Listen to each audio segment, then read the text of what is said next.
Hi, and welcome back to Scratch. Today we're going to make a Dorset Apple Cake. If you'd like to support the channel, please like and share this recipe, and remember to subscribe. So this apple cake is from one of my friends named Lauro, and for the cake itself, we're going to need 5 medium apples, 1 cup or 2 sticks of butter, 3 teaspoons of baking powder, a teaspoon of cinnamon. I'm going to use a cup of black currants, but if you can't find those, you can substitute golden raisins. We're going to need 4 eggs, 1 cup of sugar, and 3½ cups of all-purpose flour. For the glaze, we'll need 1 cup of powdered sugar, a ½ teaspoon of vanilla, and 2 tablespoons of half and half. First, we're going to peel our apples. Next, we'll core and dice the apples and set them aside to add later. Then we'll measure out 3½ cups of flour by spooning the flour into the measure and then leveling it off with a knife. We use this method to ensure we don't add too much flour and the cake isn't too dense.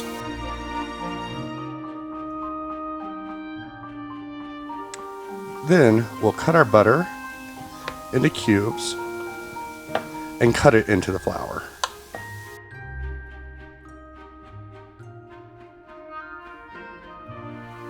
The flour is ready when most of it looks a bit like coarse breadcrumbs. We're going to transfer this into a bigger bowl, and then we'll whisk in our baking powder and cinnamon. To this, we'll add 1 cup of sugar and add in our currants and our diced apples.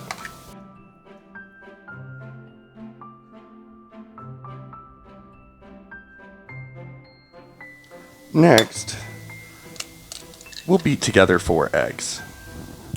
Once the eggs are well beaten, we'll add them to our flour mixture and stir until thoroughly combined.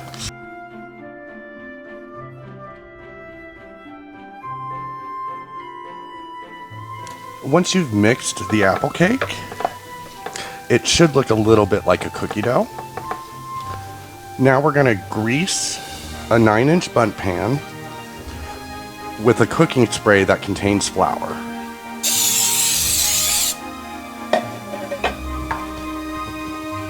Once greased, we'll transfer the cake mixture into the bundt pan and then spread it as evenly as we can with a spatula.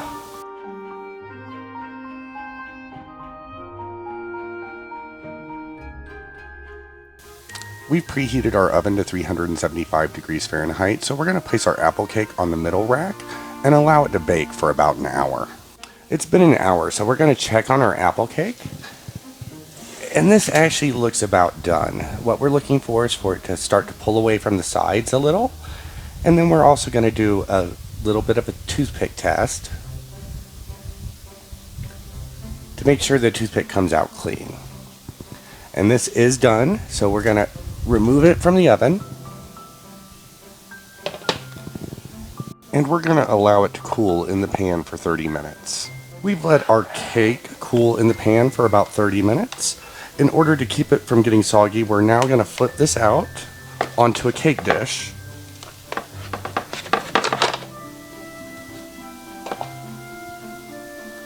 And allow it to cool completely. It's been about 2 hours and the cake is now cool, so we're going to start on our glaze. We're going to take 1 cup of powdered sugar. To that, we'll add 2 tablespoons of half and half or whole milk and a ½ teaspoon of vanilla extract.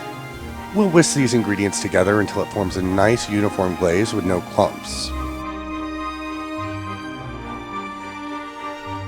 Once the glaze is finished, spoon it over the apple cake. The glaze will harden as it's exposed to air.